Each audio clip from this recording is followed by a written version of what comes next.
මට තියෙන පුදුමේ තමයි ඒ සියල්ල කාමකායන් ඒ සියල්ල වහන්න පුළුවන් විශාල යුද්ධ සාහිත්‍යයක් ජීවමානවම අපිව සලිත කරන ආකාරයෙන් එක තනි මිනිහෙක්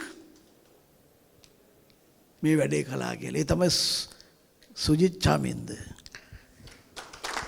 ඒක වික්‍රමයක් අත වශයෙන්ම. අපි යුද්ධ ගැන ලියවිච්ච පොත් ගාක් කියලා තියෙනවා. මම සේරම වගේ කිව්වා. පහුගිය කාලේ ලියවිච්ච සිංහලෙන් ඉංග්‍රීසියෙන් ලියවිච්ච ඔක්කොම වගේ මම කියලා තියෙනවා.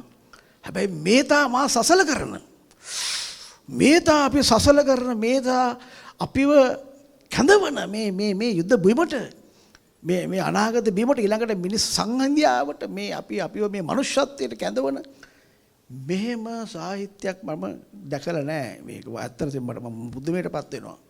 ඔහුගේ වික්‍රමය විශිෂ්ටයි. ඔහු මන් දන්නේ නැහැ. ඔහු කවුද කියලා. මට ඔහු බබ කියන්නේ මේක සුජත් චාමින්ද යනු කවුද නෙමෙයි සුජත් චාමින්ද යනු කුමක්ද කියලා මට අහන්න වෙන්නේ.